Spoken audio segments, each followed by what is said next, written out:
Today I've got James Kirtland, formerly of Soccer AM, now of Location Football. Curly, nice to meet you, mate. Came in and he did a 1v1 with Joel Dommett and wiped him out.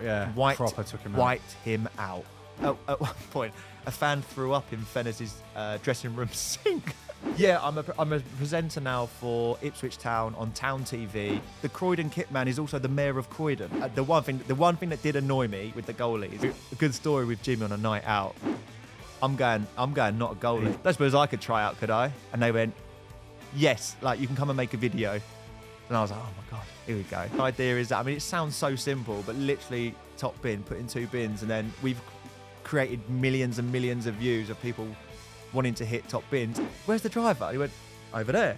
He's a little Vauxhall Corsa, and the geezer driving it was this hench old dude. What a save from Mark Howard.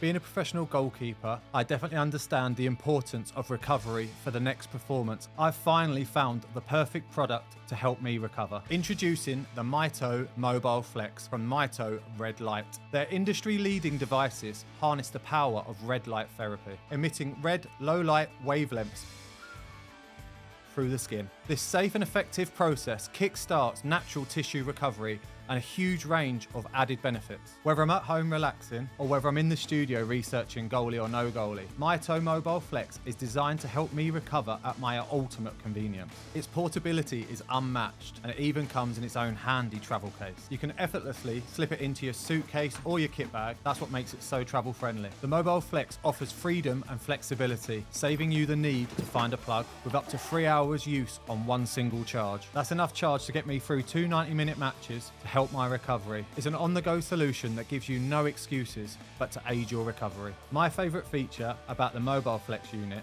is its spot treatment capabilities. Whether it's a sore knee, hand, foot or ankle after any intense matches, the device delivers targeted and immediate red light therapy exactly where you need it. The Mito Mobile Flex unit helps keep me in top form, and you can trust in it too. Hit the link in the description below for your 10% saving using code FLEX10 from the Yours Mine Away podcast.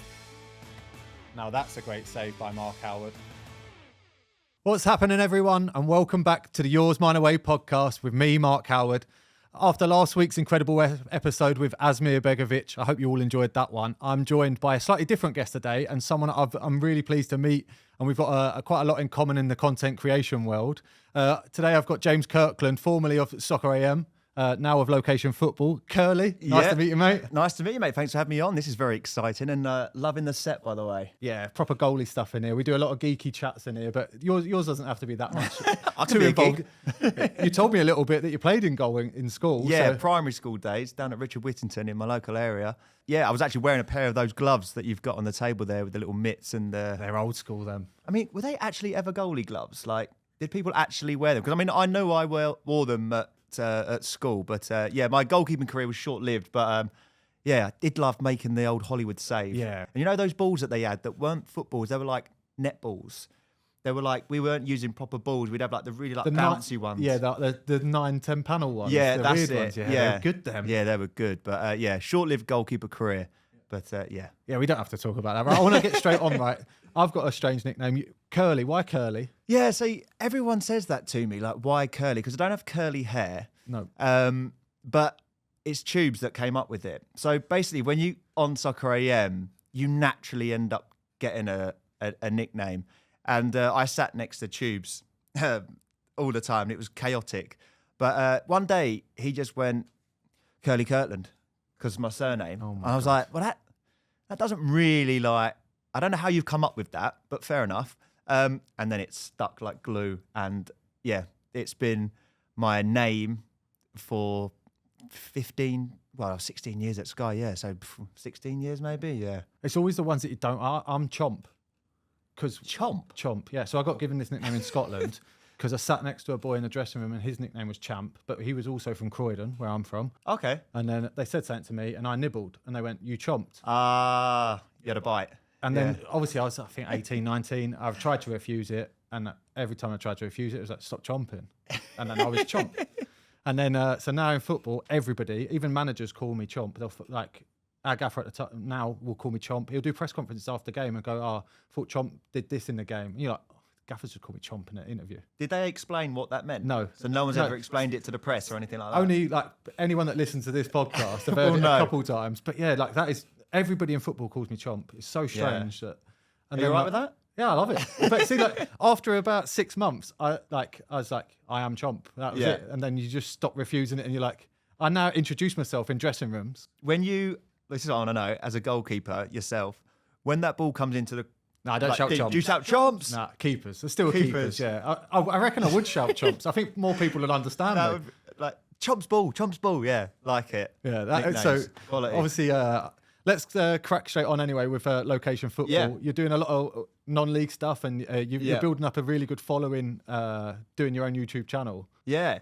So me and my friend Scott, who worked at Soccer AM for a long time, we set up Location Football, a non-league YouTube channel, just highlighting the wonderful things that go on in non-league.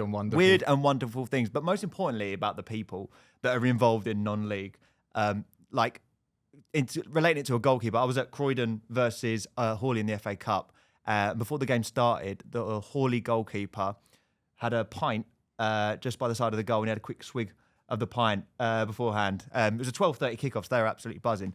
But yeah, Location Football on YouTube. He had a sip of a pint before a 12:30 Before a 12:30 kickoff, so it was an early start. It's 5 o'clock somewhere. It's 5 o'clock somewhere, yeah. But he was a great lad, great personality. But yeah, so it started with a blank bit of paper during COVID. That was mad how long ago that was.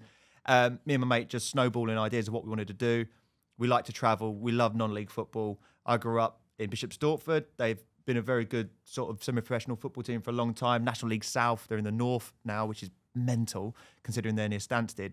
And then we just wanted to take what we'd learned at Sky Sports, Soccer AM, and create entertaining videos that highlights the people involved in it and the football and the games, and then come up with what we've been good at over the years, like initiative ideas, content creation whilst we're at football matches. So we'll get the players at half time to do a bit of like a 2-touch challenge, or we do crossbars, or just putting everything we've learnt from Sky and then chucking it into non-league. And it's been really, really fun. And the responses from all the clubs in non-league are brilliant. They're very welcoming. I bet they love that interaction because they don't get the coverage that the higher profile teams get. So for someone to go around covering it and highlighting the good people, the fan base, even if it is a few people or a few hundred people, and also the players and stuff like that. It's great exposure for some of them.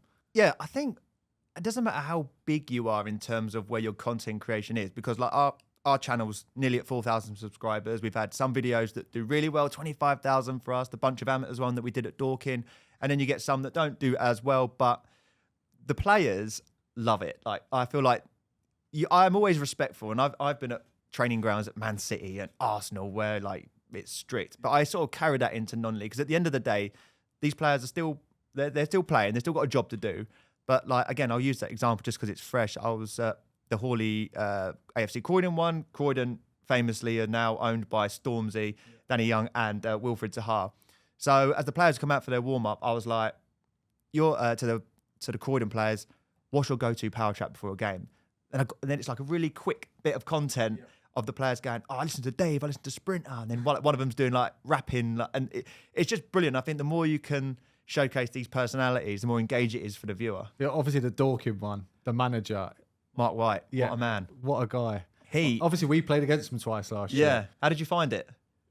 He's an enjoyable character, but very bizarre. It's hard to put into words. Like I think during one of our games, he was chatting up a bird behind the bench, and like because he got distracted. But then he would slate the defenders in the next breath. And our game away at him, I think he subbed off 2 defenders and one got injured and came off. And he just criticised and we scored 5, I think. And he was just battering them. And then after the game, he went straight down the pub with the Wrexham fan base and just bought them all drinks. You're like, he doesn't like goalies. Do you know that? He doesn't like goalies. No one likes goalies. No manager likes goalies. He doesn't like goalkeepers. But Dorking have been brilliant for us because, again, I know a few people down there just loosely. And, they're National League now. So I asked, could I go down there? And they let me on the pitch. So it's not just the teams that are like Step 6, 7 or Isthmian League or National League South. National League teams are like, yeah, come down. Yeah, we've seen what you do. We really enjoy it. You're only there to be a positive output. I'm very respectful that I won't get in the player's way. I'll only do as much as you say I can do. And like even Bromley let me go on the pitch during their game. Who were they playing? I can't remember, but they just signed a new shirt deal. Their kit was inspired by famous singer with the painting on his face. Sting. Is it Sting? David Bowie. David Bowie, that's it. Yeah, so they had a new David Bowie inspired kit, and they were like, "Can you come down and create a video on that?" And I was like, "Yeah, can, of course I can, yeah." So I do pinch myself quite a lot when I get really excited about. You can tell I get really excited about non-league. So I'd rather be on a pitch at Bromley making a video than sitting in the stands watching a Premier League game. It's also a lot less regulated. You don't have to ask for permissions to use the footage of the games, and you can get access all areas, can't you? Yeah. Oh, yeah. I'm in the changing room before, or even when the players come out, I'll always ask someone, like, do you mind if I get a quick whiz around the changing room? And there'll always be someone in there. There might be a kit man that's been there for 30 years. I think there was one game that I was at, and the kit man was the old kit man at Wimbledon during the Crazy Gang days. Wow. And he was like hanging out with Vinnie Jones, and he told me a story about the Vinnie Jones pranking him and doing things like that. So the beauty of non-league is that when you go to these grounds, you can literally turn anywhere, and then there's someone with a story. It might be, this guy's been here since blooming 1950s, and now he's the team man, or the manager's an ex-pro. Like, Leroy Leiter's still knocking around at Nuneaton, I believe. It's just so much fun, and I want to try and do my bit and keep building non-league football. I mean, you were at Wrexham in the National League last year, and that's absolutely balmy. But what's going on there, and it's great. I love it. Like we were saying before off air, like if everyone can win in these situations, and like if the club look good, we can make the content we want. People at home enjoy it.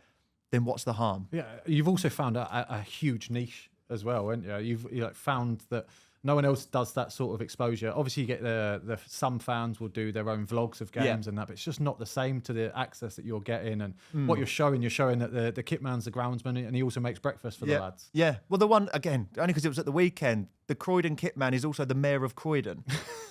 I mean, how'd you work that out? He's the mayor of Croydon, and on a Saturday he's the kit man. He's washing lads' sloggies on a Saturday. Yeah, he's washing the dads. He says, I'll put them in the washing machine. The lads are a nightmare cutting off things. And then I went, so what's your real job? And he was like, I'm the mayor of Croydon. Just slipped it in. And I was like, that's what it's about. And like you say, like, again, we spoke off air about the vlog style videos. There's so many people doing it, and it's brilliant, and everyone can do that. But I've got no interest in going to the yellow wall at Borussia Dortmund. I'd rather go to a fourth tier German side that have got nothing, and there's a story there, and there's this. And I've nothing against people making those vlogs. It's just not my style. Yeah. From what I've been through at Soccer AM and presenting all the online content for them, it'd be really weird if I then went, hello everyone, welcome to this. Whereas if I can take what I've learned, people do the crossbar challenge. That Soccer AM did that. We're doing that donkeys years ago. And that style of content, I can put that into non-league, and hopefully everyone sort of enjoys it and keeps coming back to it, and then we can see where it takes us. It's just a lot more realistic. You'll get a lot more natural interactions with fans and that, because it's just real, isn't it? It's the sort of stuff that they're not seeing. They're watching Match of the Day, but then they're also getting a taste of a location football and going, oh my God, like Roger Johnson's a manager still. And I've been to see him. And then 6 games later, he got the boot. Yeah, exactly. But he had a team of Stephen Ward as well, was there? Kevin Foley. Yeah, Kevin Foley. Yeah. So, like, I went there and I was like, this non-league team is managed by a trio of Premier League players. And then Roger showed me around his office. This is what I like to do here, and this is the print, this is the tactics board. And then Kev got involved and told me his bits, and Stephen as well. And like that to me is really interesting. And like I say, there's so many clubs that have got that they don't get the exposure that these clubs need. And from the forefront of being at Wrexham is like social media is massive, massive. And I guess why clubs let me in as well and let me do what I do is because they're not doing it. If a guy's I'm interested in your club, and I'm not just doing it because I think I'm going to get loads of views. There'll be clubs that I go to, and I know that it's not going to get hundreds of thousands of views or 10,000 views. Might only get 1,000, but I enjoy it, and I enjoy it. And if you're enjoying it, that's the hard part, isn't it? Do you think a lot of the non-league clubs have seen what Under the Radar and SE Dons have done and went, we could try and be part of that. Let's have a little taste of it. And especially like location football, it's like the perfect example of like, let's dip our toe into it, see what happens, and then we'll take it from there. I won't name them. I've had one club that have said, no, we don't want you to do it. Or no, I was doing it. They said I could do it, but the gaffer wasn't too impressed that I was doing it. But old school mentality, which is cool, which is fine. But the way I see it is like, I'm promoting your club. I'm not going to do anything. I'm not there to go, look how crap this is. Look how bad that is. I'm here to go, this is brilliant. Look at this. Look at that. And the football's not bad either. Like the football for me is sort of like not irrelevant, but it's like not the main part of my video, because you can see clips and goals and stuff online all the time. It's like, again, finding those stories, finding those niches. But every other club has been like, thank you so much. Thank you. Thank you so much for coming down. Really appreciate anything you can do. Cheshunt, a team near me that I've been to a few times, home and away. I messaged them and saw online. This is the beauty of non-league. They were doing open trials for 30 quid. Now that caused a lot of a storm online, because it was people were going, why have they got to pay 30 quid? Why have they got to do that? What does that get you? And then other people are going, well, if you're good enough, if you want to play, bearing in mind they were National League 30 South. quid's nothing to risk. So the risk, if you think you're good enough, then 30 quid. And if you get picked, you get your 30 quid back. Yeah. So I like cheekily messaged the club and was like, I suppose I could try out, could I? And they went, yes, like you can come and make a video. And I was like, oh my God, here we go. And then I went down there hoping to get some minutes, and I'll let people watch it, but it didn't go too bad. It didn't go too well, let's put it that way. But again, they didn't have to do that. No. It's an insight of what a non-league trial looks like. There was a lot of players there that probably, maybe not so much like me when I was a player, thought they were probably better than what they were, and then didn't get anywhere. But there was a couple of little gems in there. I was like, oh, he's good. And then I look out for him further down the line. So it's just that inclusivity in non-league is beautiful. Has anything surprised you or shocked you from the non-league standard compared to, like, obviously other levels? National League level. And I spoke to Josh Wright about this at Ebbsfleet. I know that money talks, right? He's got a bit of money, yeah. They've got money. But the level between National League and League Two, certainly for like yourselves last year, Notts County and the big teams in there, is not that. He called it a mini League Three. Yep. And then if you go lower down, Dorking aren't at that level. Yep. But then you go further down, and I was like, the National League South's really good, really good. You've got some really good teams, and then the top half, IFME and Prem, are the teams that are just like, But money talks, right? There's and you hear it in non-league. They'll be like, players dropping down a level because it's gone to not 250 a game, it's like 500. Yeah. And that's hard to turn down, I guess. See, like those lower levels tend to have one or two higher paid players. Yeah. And the rest are of a standard. Yeah. Expenses only. Yeah, exactly. So like, but the higher up the leagues you go, that can't happen. No. Like obviously you do have one or two high profile strikers that score all the goals, but the gap isn't massive. But when you go down that low, it does, doesn't it? Yeah, it can. Yeah, you do. I've seen strikers that are turning out for like, Aveley's a good one. Aveley, they were in the Isthmian Prem. They've just got promoted to the National League South. Never been there before, but they did back-to-back promotions. So they're coming from below that. And I know they were paying a few players some good money. But you don't get that down there. I've been to some games that are awful, but both teams have been terrible, and it's fine. But they've been to some games where you're like, you're like Havant and Waterloo. When I went, because we sponsored one of the players there, the striker Mo Fowl, they're full time. They were full time in the National League South, and I was like, what are they paying? Well, I was like, what are they paying to do that? So then they're naturally going to be better than any team. They train every day. They train every day. I mean, they organised. didn't go up. They didn't get promoted. But like there's the levels vary, but the National League and top half of some National League South and North, there's some huge teams in there, and hopefully they can compete. I love the story of Dorking's brilliant, though. And I hope they can survive again. Yeah, even their own TV show is incredible watching. Yeah, isn't it? Rich Pippin doing absolute scenes, because he was at Sky as well. He used to be at Sky and then branched out and done that. But I've been to a couple of Dorking games, and I'll big him up massively, because if you saw what he was doing at these games, it's him. When I first met him, it was just him and someone else, I think. But now there was like him plus another 3. And the kit they've got... There's about 12 GoPros on the go. There's 12 GoPros on the go. There's 5 cameras. Someone's doing this. Someone's doing that. Unbelievable. That guy deserves everything that he's getting in that documentary. And it should be... I mean, that is elite level. If you saw that on Amazon or Netflix or wherever you stream your stuff, you would be like, what's the budget on that? And then...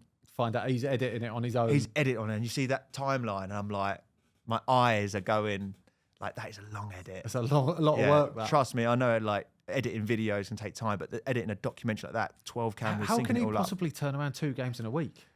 up. He's got one hell of a schedule. So obviously they're a few games behind, aren't they? So he was doing that, but man, I don't know. He must have some of the biggest hard drives I've ever seen to put all that content on there. But it's brilliant. And look what that's done for non-league. His viral clips from Mark White in the early days, and they're much bigger than what we do. But that was the story. I saw that on TikTok, and I was like, I want to go to a Dorking game now. If that's me who's got an interest in non-league football, there's been hundreds of fans that are like, oh yeah, and now look at the narrative in the National League. It's like, he gives it back to the fans, they give it back. It's quality. It's really good. But then he will interact with the fans and then go down the pub with them. He buys them all round. Yeah. And I even saw it at Southend, I think recently. They always put a tweet out, right, any travelling away fans, these are the 3 pubs that we've put a little bit of money behind the bar, grab yourself a beer. I mean, you would never get that at any other level. It is incredible. And I know he's probably got a few quid and that, but he's putting it back into the... Yeah.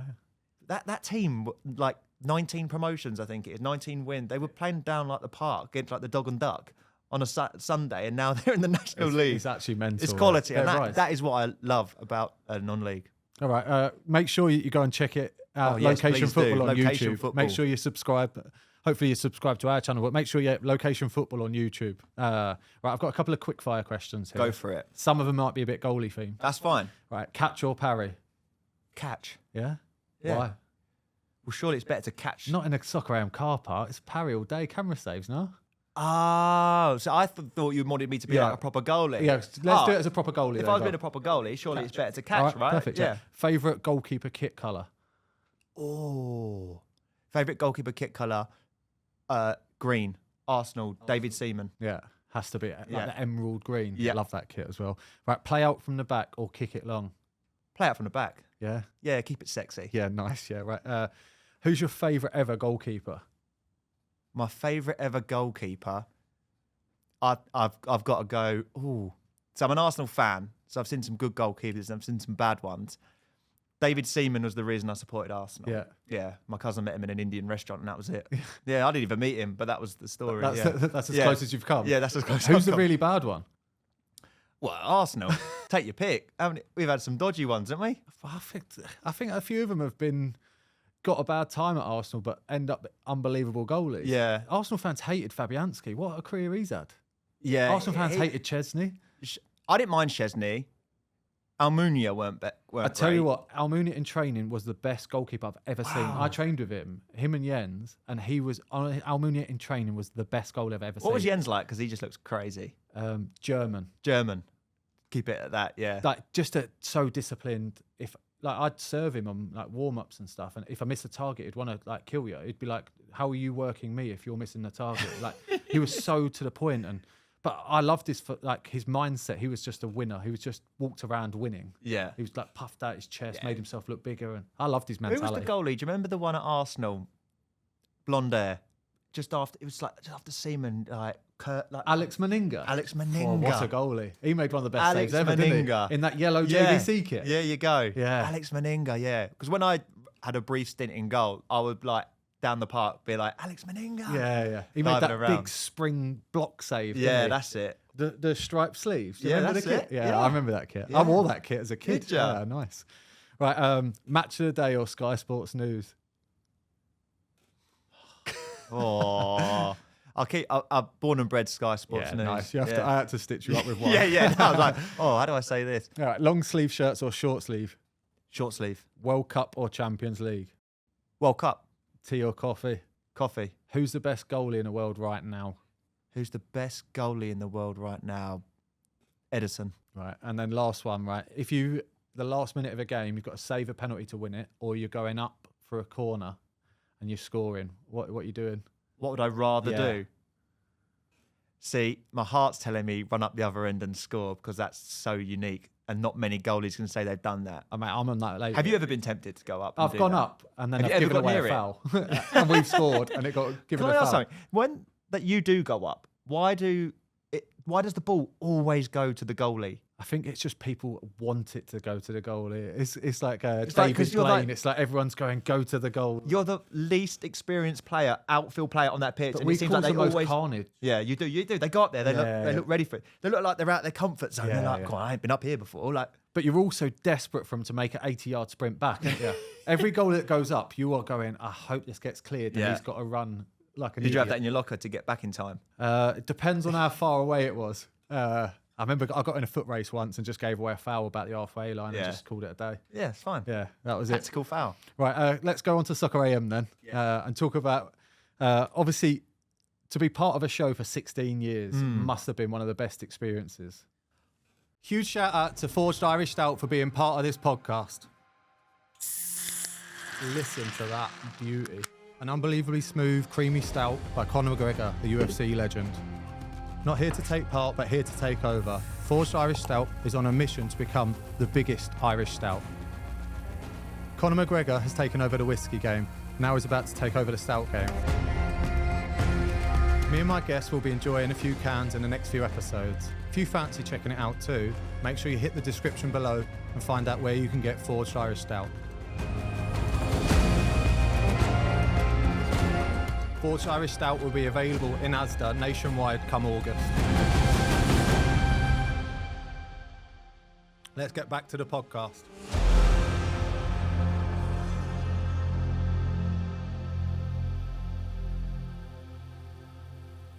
Mate, it was the best experience of my life. It was my life. For 16 years, it took over. Soccer AM wasn't just a 9 to 5. Soccer AM became 24/7 to a degree because you were constantly watching football.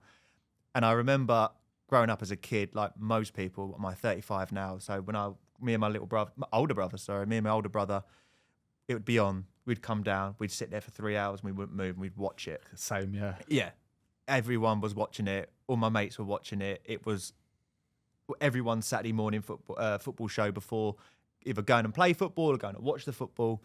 And I actually, how I ended up working at Soccer AM was because I was watching one of the shows and they did the office webcam. Yeah. And it'd be like some sort of made up story, but it was always quite funny. And they said, "Oh, our work experience lad this week did this, it." And I went, "You can do work experience at Soccer AM?" No way. I literally that morning, must have been 16, 17, went upstairs to my PC, like fired it up, made sure no one was on the phone so I could use the internet, found an email address at Sky and just went, it was so generic. Like it was like inquiries at skysports.com. And I just went, "Hi, my name is James and I would like to do work experience at Soccer AM, blah, blah, blah, blah, send." And then I went out to my mate's house and came back and I had an email reply within like 4 hours. Like, "Yep, cool, you can come work at way. you come work at Sky Sports work experience."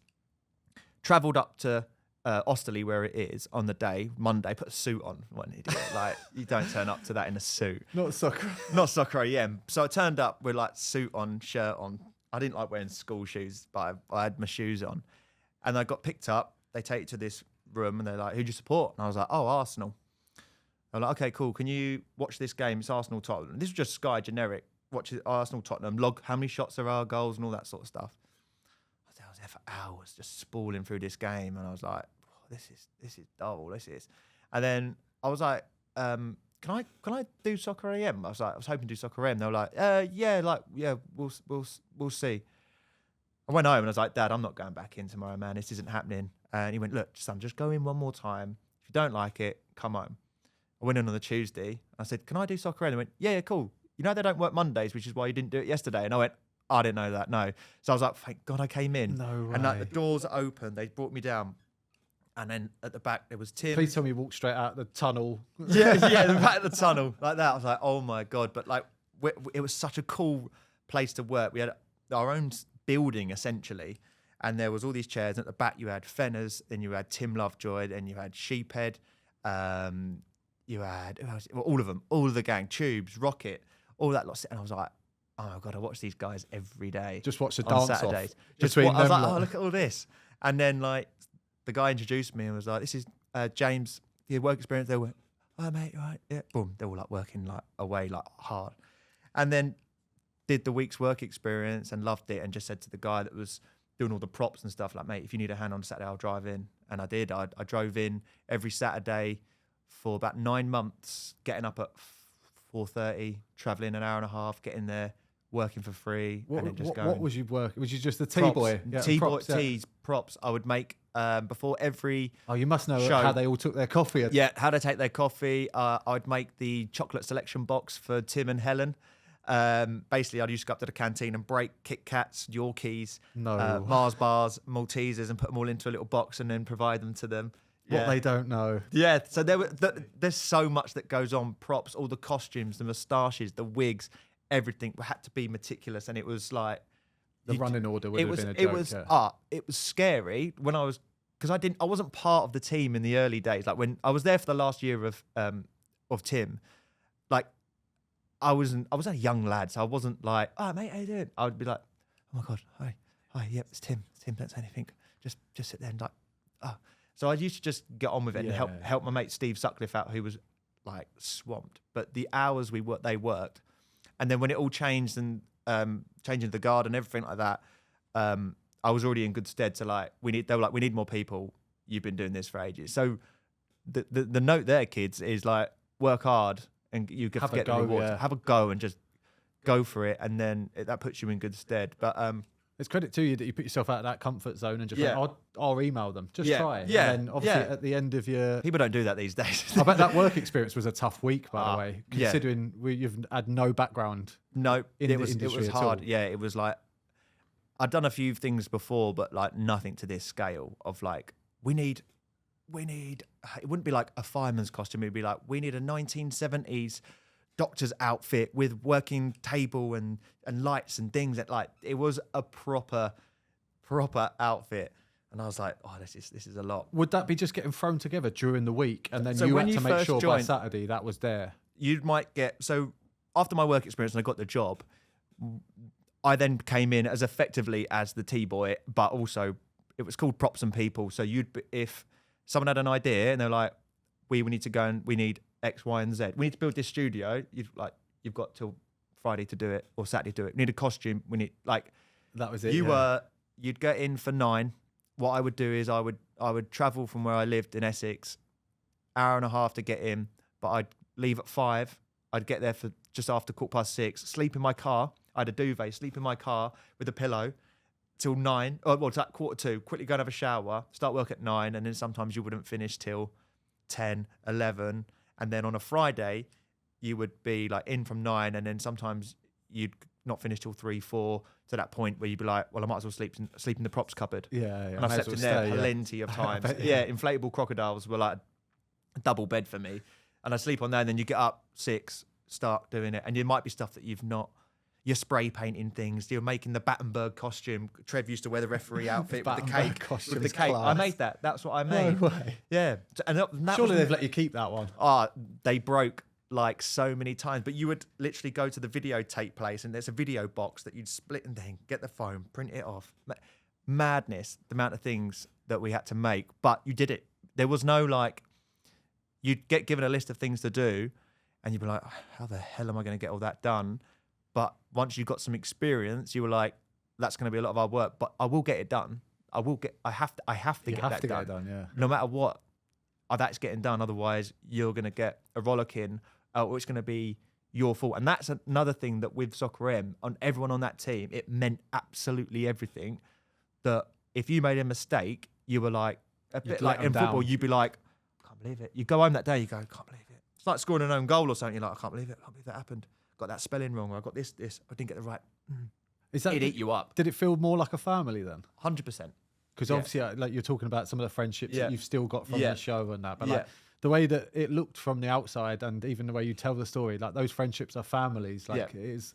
No one ever left. Like it took a lot for someone to leave, and that's because it was so good. It was hard work. You'd work long hours, but you were having the most fun ever doing it, and with people that you really enjoyed. Which is why, like at the end of it, the shortest amount of time someone had been there, we took someone on about a year and a half ago, so take that into consideration. But the next one after that, 11 years, been there, 12 years, 14, 15.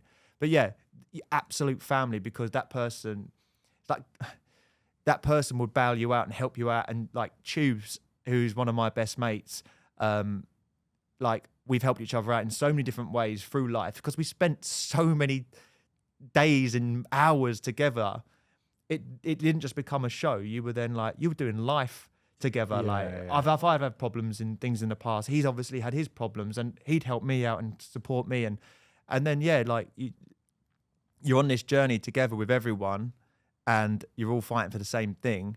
And you spend so much time together. Yeah. It's like football. It's the best. It's the next best thing to being a footballer. Like is the way I look at it. We spend so many hours in a dressing room, in a gym together, eating lunch together, eating breakfast together, traveling on away days together. Like we spend more time than some of the lads will spend with their own families. Like, I see the lads every day. I don't see my mum and dad every day. You know what I mean? So we are a family in a dressing room.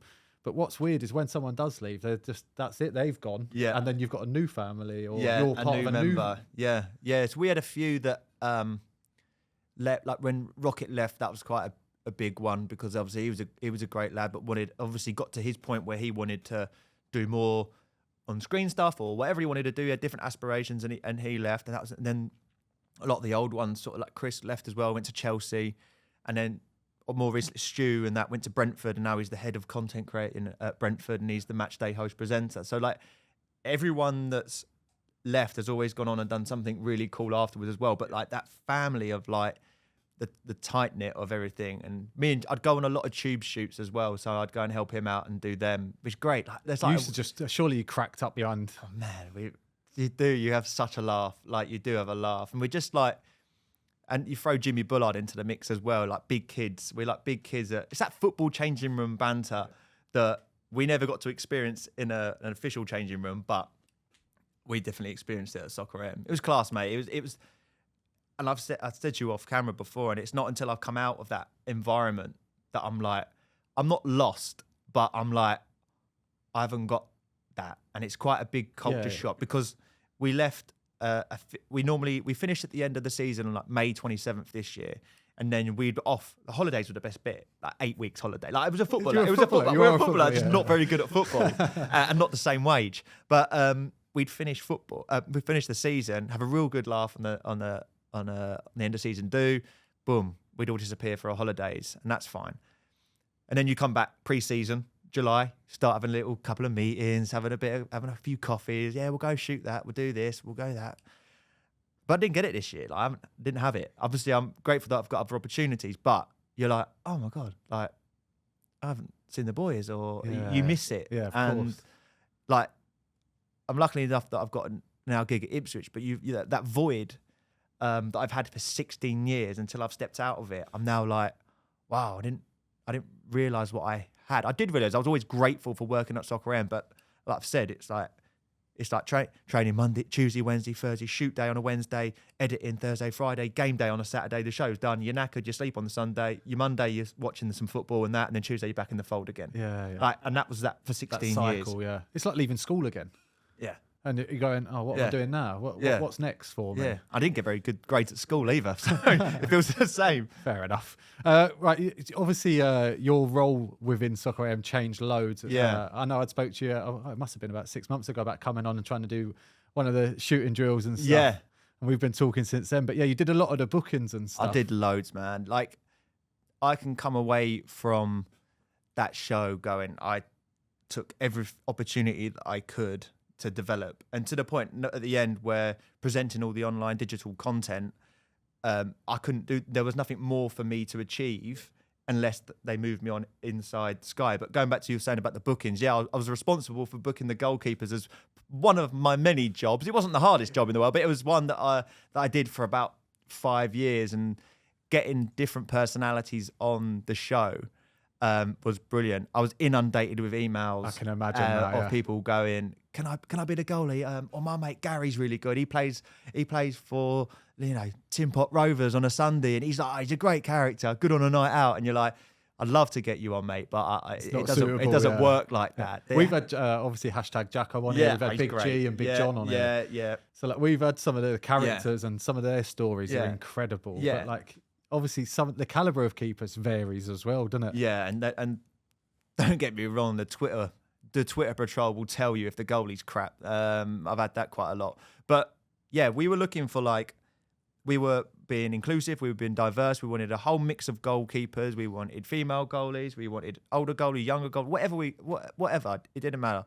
And I put out who's the best goalie on YouTube, and that's when people quickly let me know that it was Big G. And I was like, who's this Big G character then? So then I watched him and I was like, okay, that's Big G. And then he came in for the first show, and I don't know whether he said this on your podcast, but he nearly got booted out after For punching. Well, he nearly got.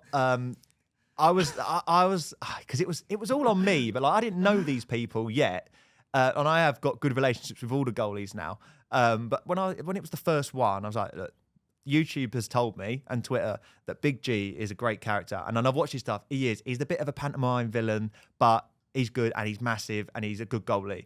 Get him in. He came in, and he did a 1v1 with Joel Dommett and wiped him out. Yeah, proper took him out. Wiped him out to the point where everyone was like, "Oh my god, what's he done?" I remember watching that live, and I've watched it a million times since. Everybody just stops. Yeah. They're like not sure what to do, and luckily Joel Dommett just jumps up. Yeah, he goes, I'm okay. Yeah. It was absolute carnage. But then everyone looked at me and was like, "What's he doing? Why have you not told him?" And I was like, "I have. I've said just be a goalkeeper.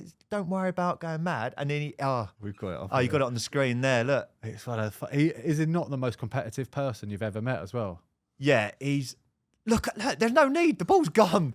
Wet surface. Look, Jimmy's going, calm down, and there he is. Gelda, I'm okay. Took it like a champ, to be fair. Yeah, he did. And then afterwards, I was just like, so as soon as we were off camera, I was like, mate, you can't do that. We like the personality. We like the fact that you're this goalie, and we like anything for the Dons. We love all that, but you cannot wipe out guests, because if that gets an injury, then like you're done as well. Yeah, exactly. So then he reined it in a bit, and it was all a bit tentative. It's like he came back, and then he was Until right. Eubanks Jr. came on. Yeah, he did it he still did it a couple of more times, but yeah, Big John, Big G, great Ibby from the Beatty Yeah, squad. of course, yeah. I like to think that I've had it, and they've told me this themselves. I'm not just big. The exposure they got from being involved in that, certainly like Big G, Big John, Ibby, #Jacko, who was already a name for himself. Those guys have been so appreciative of what the show has brought to them. And again, I was sort of aware that it's good for them as well, but obviously I was mainly thinking about Soccer AM. But yeah, it's nice that we can help out people and give them a platform. And look, the one thing that did annoy me with the goalies, and that every single one of them, I would probably say, maybe by a couple. Don't say we moaned about something. No.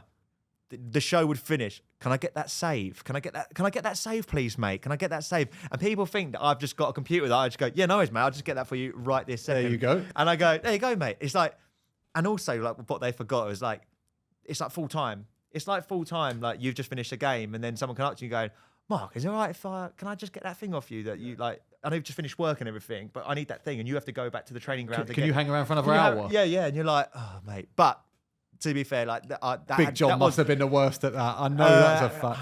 No, those three. Big John, they just knew, and in the end, they just started ripping it. Yeah. So I was like, let's just rip it if you want. Yeah. I haven't got the time to be able to go and find it all and clip it all, because the process was, I won't bore you with it, but it was boring and it's long and it takes ages, and I wanted to go home. Yeah. that doesn't surprise me about any of the goalies that you've mentioned. Like, Yeah. We're all the same. By the way. They're great lads though, all of them brilliant. What about the fan interactions with, like, obviously you have the John Blissett stand. The Luther Blissett stand back in the day, yeah. And then like the top bins and stuff. Yeah. The pressure gets to the fans big time, doesn't it? And it doesn't help that the fact that half of them have been on a night out Yeah. beforehand. That in the early days, when it was obviously still the Luther Blissett, there is some absolutely belting ones.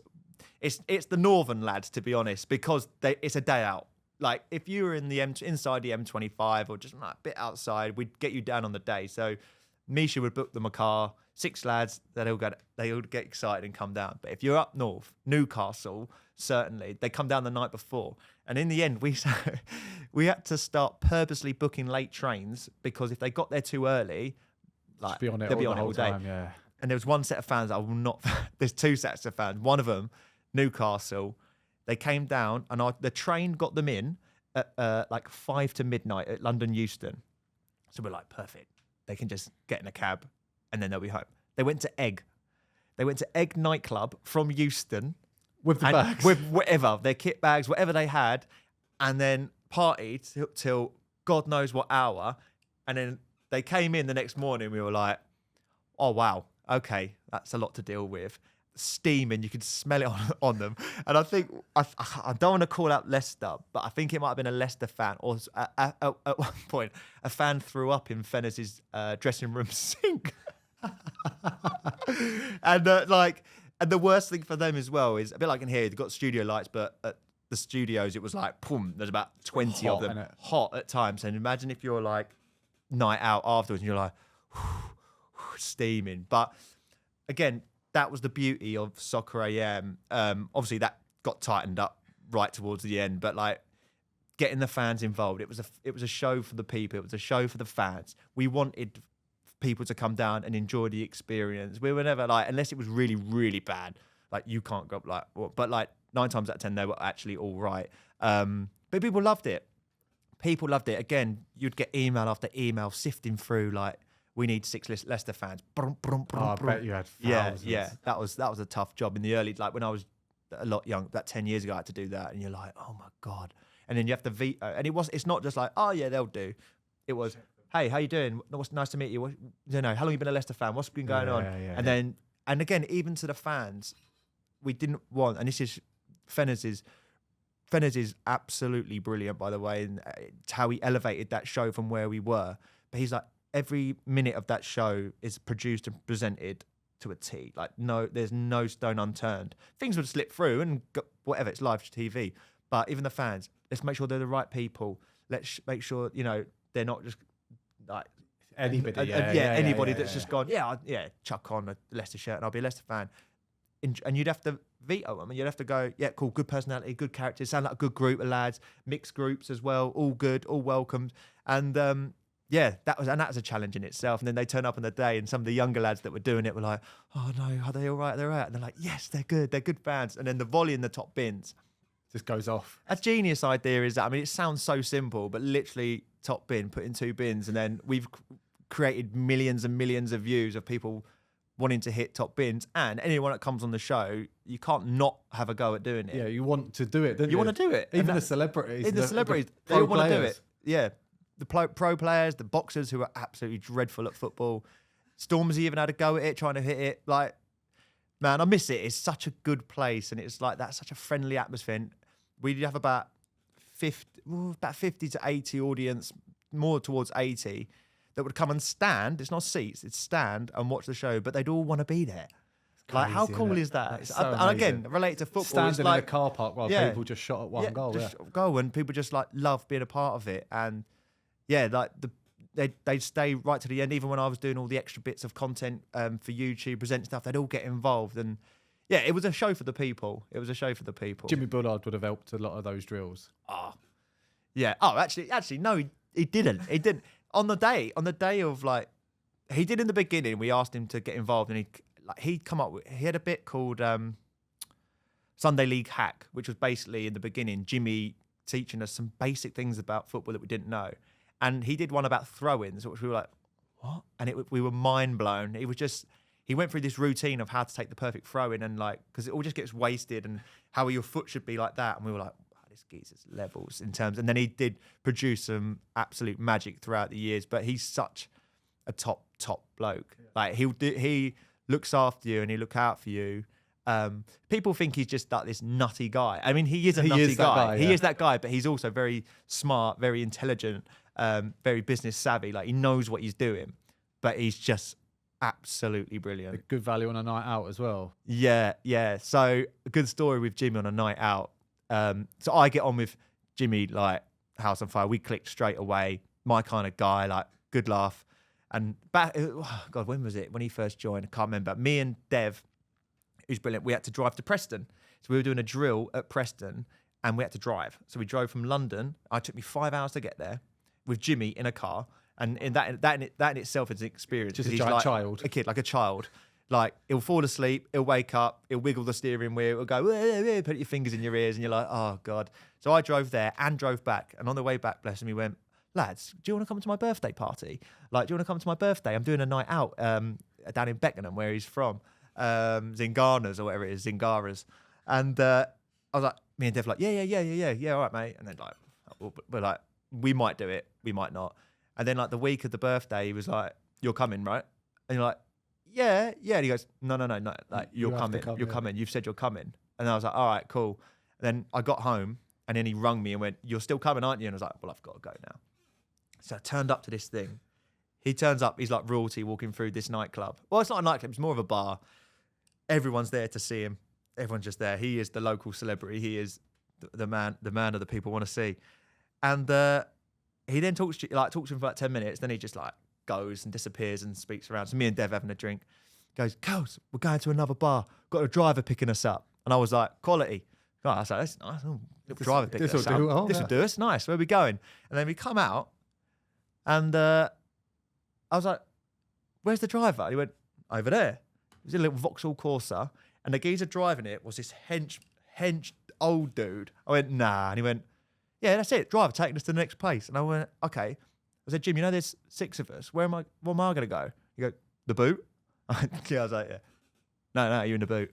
I went, "No, but I'm bigger than you." And he went, "You're in the boot." They took me in the back of this car. I probably shouldn't say it, but anyway, it's funny.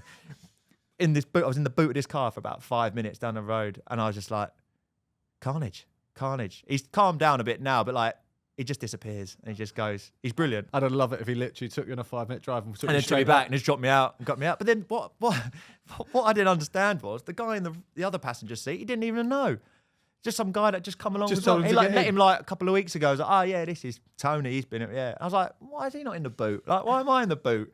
And he'd have loved to have been in And the then boot. he just come through the gap and he go, "You right in there, Curls?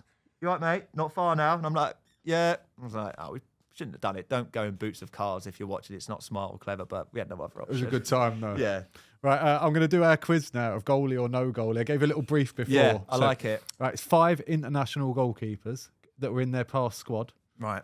And 5 non-international. So 5 random people. So current goalkeepers. Yes, current goalies. So they're actually in their international squads. In the setup. Okay. Right, In the firm. So it's 1 point for each correct answer. I'm going to do a scoreboard. Oh, wow. right? You've got a scoreboard. Got a little scoreboard.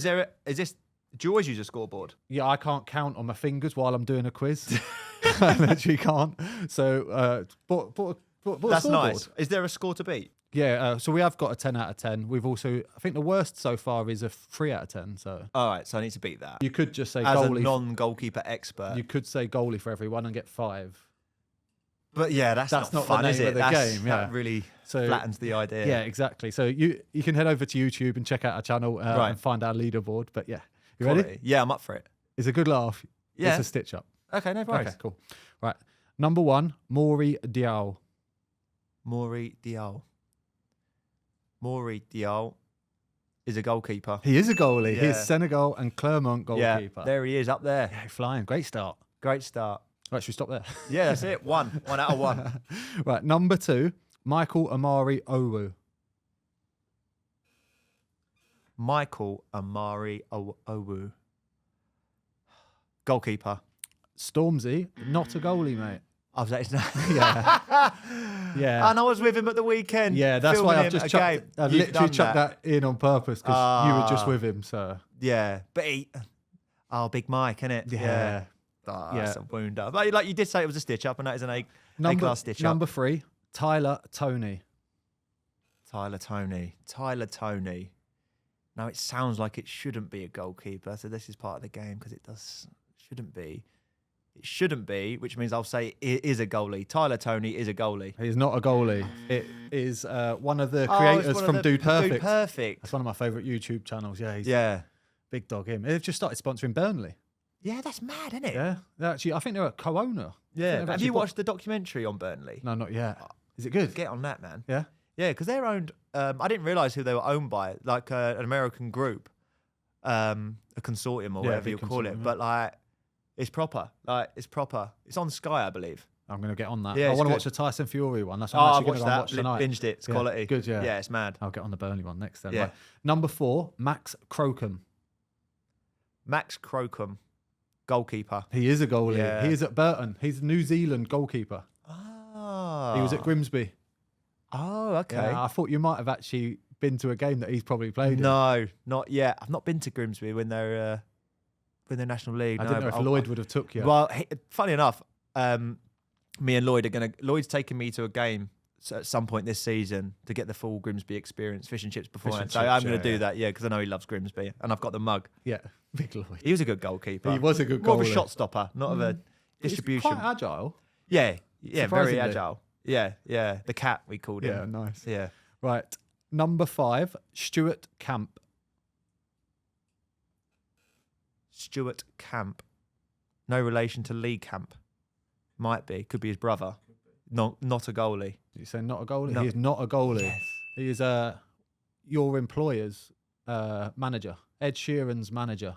Oh, wait. That's the Confused me. Ipswich I was link. like, that is not the guy that employed me at Ipswich. But okay, right. Got that. Yeah, Ed Sheeran. obviously he owns Ipswich, so a little tie in there for you. Yeah, nice. I like what you've done there. That is free, isn't it? Yeah, that is quality. Right, number 6, Walter Benitez. Yeah, what a game this is. Walter Benitez, not a goalie. He is a goalie.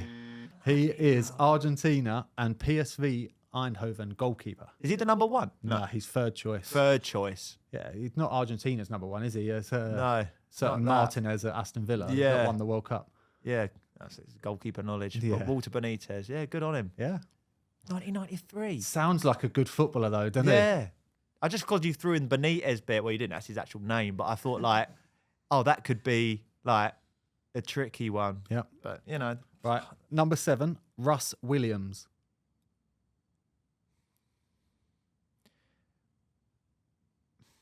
Russ Williams, is he a manager? I'm going not a goalie. He's not a goalie. Is it who I think it is? No, he is the first ever presenter Wow. of Soccer AM. Who's I thinking of? I was thinking of the Notts County manager. What's he? Is he Williams? Lee Williams? Yes. Yeah, he's a. Yeah. I think he coached me. Was he at Arsenal? I don't know that. Might be someone else. Yeah, maybe. It could be. That's where my mind went. Oh wow. I didn't actually never meet that guy. I know. That's why I thought. I don't Yeah. know if you, because you're same age or similar age to me. I'm a year Yeah. older than you. I was like, I don't remember him. I was like, No. defo chuck a Soccer AM one in there. Yeah. I mean, what happened to him? He only did a year. There's Luke Williams. Of course There it you is. go. There we go. Thanks for that, Ben. Yeah, nice. Ben's on Needed that. fire with that. He's like Google search guru, isn't he? Yeah, he's on fire. Quick. Yeah, it's good that, right? Right, so I'm on four. Nice. For number 8, Number Tom Glover. Everything screams that he should be a goalkeeper, shouldn't he? If you're called Tom Glover, but I don't think he's a goalie. You saying no goalie? No or goalie. He is a goalie. He's Australia and Middlesbrough goalkeeper.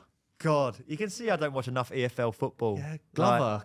It's a well, I great did. name for a I goalie. did think that, but then I thought you'd throw that in there. You're in my head, to be honest. Yeah. I feel like part of this. I told you. It's the nature of the game. Yeah, it is. You know, Yeah, it's a stitch-up. It's a stitch up, but yeah, Right. Tom Glover. Number Nice. 9 then, Carlos Alcaraz. It's a goalie. He's not a goalie. No, He's not a goalie. Carlos- He is the world number one what, he's a tennis player. I'm in your head. Oh, you're in. So I'm like, I've heard that name. I know that It's gotta name. be a goalie. Carlos, how stupid do I look there? That is a double fault, isn't Yeah. it? That is awful. Nice, well See what I played, did yeah. there. Carlos Match point. Alcaraz. I was like, yeah, that is it. I know it. Oh, Yeah, I'm so annoyed. That's annoying, isn't it? And I watched the Wimbledon final and everything. Yeah. Damn. It could be a goalie's name. It, It sounds could, like but a it's great not. goalie's He's name. the best tennis player in the world at the minute. Yeah. Right, last one then. Let's see if we can get to 5. Number 10, Cohen Casteels. Cohen Casteels is a goalkeeper. He is a goalie. Yes. He is Belgium and Wolfsburg, a Yeah. goalkeeper. 5 out of 10. Yeah. Told you, just guess goalie for No, but everyone. then how bored? If I went goalie. Yeah, you kill my goalie, quiz, mate. You absolutely yeah. kill the game, yeah. And the one answer that I said there with so much conviction was Carlos Alcaraz. And you know it. And I know he's like, that's not a goalie. He's a but- good tennis player, though. Yeah, very good tennis player. Very good tennis player. That is a great quiz. I Yeah. like what you've done there. Yeah, it's a good play on words. It is a stitch it's up. good. Works out well. Interesting. 5 You've out of 10. You've done your research as Yeah. well. The little links there. It's nice. Yeah. I do it with everyone. I normally like search their like Instagram, who you're following, and find Yeah. out a bit more about Oh you. God, am I following anyone interested or not? Pretty boring. I'm not isn't allowed to say, I don't think. There's a few things that are questionable. it? Oh God. I'm joking. No. Right, I want to get onto a bit of content creation. Yeah, love it. Because you've got a real passion for this. I'm really starting to get into this world, and I really want to do a lot more this sort of stuff. Where did you find your passion in this? Or just being asked to do a job and then you find that you like it? Not at all, mate. Not at all. I guess when growing up on Soccer AM, that Soccer AM was content creation, creating content weekly, coming up with ideas. You were challenged. You'd be in a meeting. What have you got? What have you got? What have you got? And certainly in the early years, no idea was off limits. So you were challenging yourself to go, and it was play on words. It was niche stuff. It was, but in the early days, like before Fenners came back, you pretty much had free range to go, I've got an idea. This is what it is. And they'll go and do it. Do it, yeah. And then you'll get some that are good, some that are excellent, some that are terrible, and some that don't even make it. Left on the editing floor, we used to say. So that's when it started. But I probably wasn't in the right frame of mind in terms of where I was in my development to be able to come up with that stuff. I did later on in the years come up with little things like the camouflage T-shirts that we used to wear. Like, Soccer AM was play on words a lot, and that's what a lot of the content that we created was. And then when it all sort of changed and I had a bit more experience under my belt, I would then get involved. I was watching YouTube videos. I was doing like everyone does these days, and throwing ideas to Soccer AM. And one week you'd get one in, so you'd be writing a sketch, you'd be doing whatever. You'd go and film it. It'd be hilarious, or it'd be naff, whatever. And then at Soccer AM, I was sort of I was heavily into the YouTube scene, and I sort of found that's where my niche was. I didn't want when it came to presenting stuff. I did a few things on the show in the early years. Then I went more behind the scenes and learnt that trade of things. So when I felt comfortable enough and confident enough, I was like, that's where I belong. It took me 30 years, but I'm 35 now. So yeah, I've been doing content creating for Soccer AM. It was for like 5-6 years. So it wasn't until 29 where I found that's what I want to do. That's where I sit. I don't necessarily at that stage want to sit and present Soccer AM. Might change now if it was about, because I've got more experience. But back then it was like, no, that's it. So then I would pitch ideas. And Soccer AM was a really small team. So to do anything extra, and probably people may not have realised this, anyone that's watched the YouTube videos that I've created for Soccer AM, that was extracurricular work for me. Yep. That wasn't, I didn't get paid more. It was more of my time. It was more effort. But that's why I'm sitting here today being able to and I've amassed over 30, 40 million. I've worked it out. I did all the spreadsheet and stuff. You know every detail. I know every day. I can't remember off the top of my head now, but millions, tens of millions of views across different platforms, TikTok, Instagram, YouTube. And that's where my passion was. So then I would pitch ideas that you would probably see nowadays on YouTube.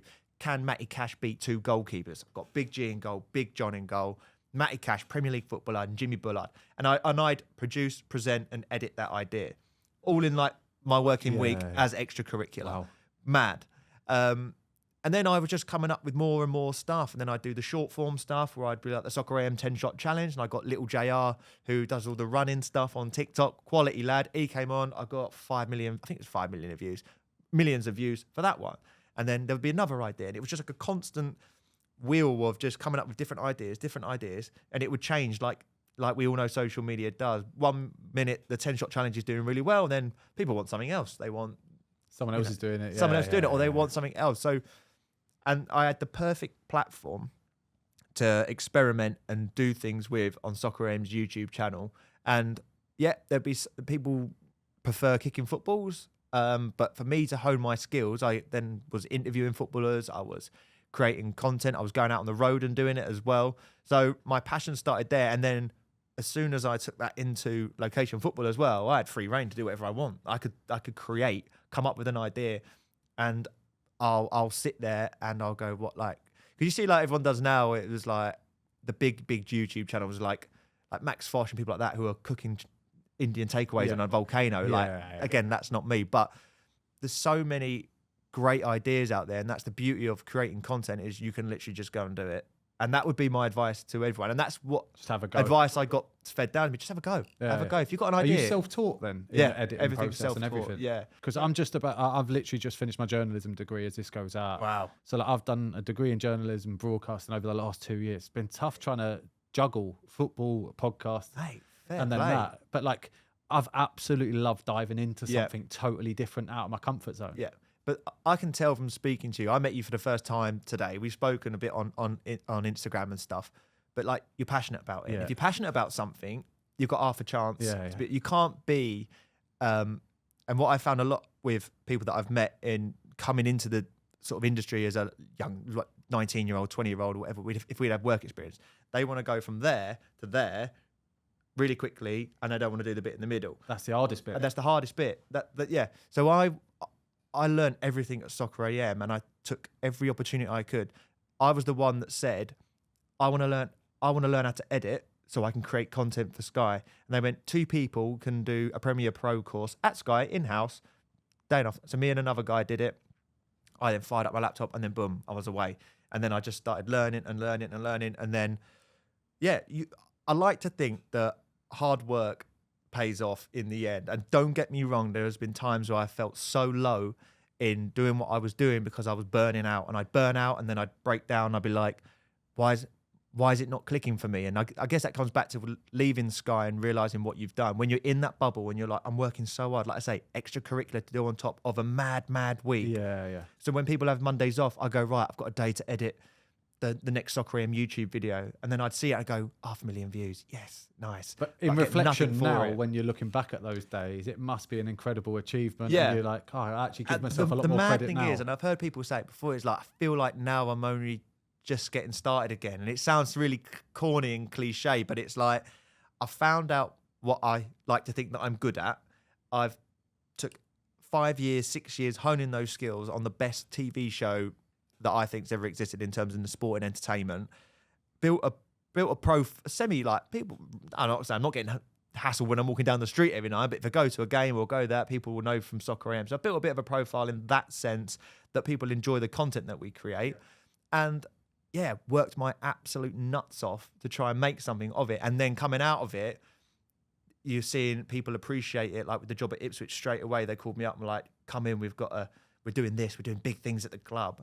And then I go into those places and go, oh, wicked, this is awesome. And I can also help. I've got this thing. And I think that's part of the attraction in terms of what they may have seen in me. They're like, we love your stuff. We love what you did. We want to bring that to Ipswich, but we're just starting out. So bear with us. And I was like, oh, cool. Well, I can help in loads of aspects, not just on screen. I can do off screen stuff. But they only brought you in originally as a presenter. Yeah, I'm a presenter now for Ipswich Town on Town TV, an in-house show that they do build up to their games home and away. Did the first ever live show on the first. What game did they play? Who did we play? Stoke at home. Matt Holland, Darren Ambrose, legends coming in, chatting football, absolute pros. And they're building. They're having a go. That's it. They started off really well this season. They had a great year last year. Flying, mate. Yeah. You can actually, and I'm not just saying this because I went to that ground, Portman Road, for the first time inside it, and then the buzz around the place. The pitch is unbelievable. And I know you've probably played on some great ones, but for me, I'm like, that's unbelievable. And then they've got like the blue turf around the outside. It looks mint. Everything's been done. They're spending money on it. And the buzz around the fans and just being involved at a football club has sort of given me back that feeling I got of a Saturday morning at Soccer AM. Get to be a fan. Get to be a fan. Yeah. It's awesome. Are you now on your days off, like following what Ipswich are doing? Yeah. Because you're like, well, I've got to stay in the know. I've got to know everything that's going on. Like I said to you earlier, when you like digging up some of the Ipswich stuff and things that you've looked at mine, I have to treat that. I can't. It's not sad, but it tells you what my lifestyle is at the minute. When I got announced the job, I was like, I need to learn every player's name. Yep. Yeah. I don't care if you're the 4th choice goalie or the 1st choice goalie. I need to know. So what I did, I went on the website and I would look at the first 4 and I go, right, Christian Walton, Vaz Haladki, Kieran Slicker. Yeah. And then I'd go down the names. Dominic Ball, then we've got Janoy Donasian. And I learned all the players' names as well as I could and test myself. And now I'm confident now that if they walk past, I could go, oh, cool. That's Nathan Broadhead. Fair play. You need to know that because you'll get found out quicker if you don't. Yeah, and people know that I've joined Ipswich. They know that I'm not an Ipswich fan. The other presenter is. Yep. I am now an adopted Ipswich fan. Don't get me wrong. One, Alfie Indra. Alfie Indra, what a great lad he is. He's so good. So I've really bought into it, and I'll put the same effort and energy into Ipswich Town as I did at Soccer AM, and I'd like to think that could only benefit everyone at the football club. But it's quality, mate. I love it. I can't complain. No, brilliant. Right, finally, before we finish, I just want to ask you about your own football career yourself. I normally like to do a little bit of background of. So, what was your introduction to playing football? You said you mentioned a little bit about playing in goal. Yeah. So, my introduction to football, like most kids would have just been as a youngster playing with friends down the field, down the park, pretending to be footballers that we weren't, like Zidane, Pirlo and all that. I actually was pretty good. I was pretty decent. I went to a few holiday camps and things like that, then got picked up and did a Leyton Orient thing, and then I got picked up and did another thing. So that was I was involved at Leyton Orient, not in the centre of excellence. I was the one below, so it probably wasn't that good, but that was like 8-9 years old. And then it really sort of kicked on for me as a teenager. I didn't get into sixth form at school.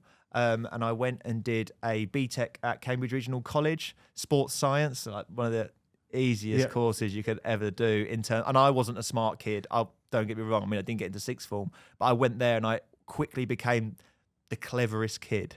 But what was good is I got into the Cambridge City Academy. So Cambridge City, who are a non-league outfit now, but they ran it as an academy. So I was essentially a footballer.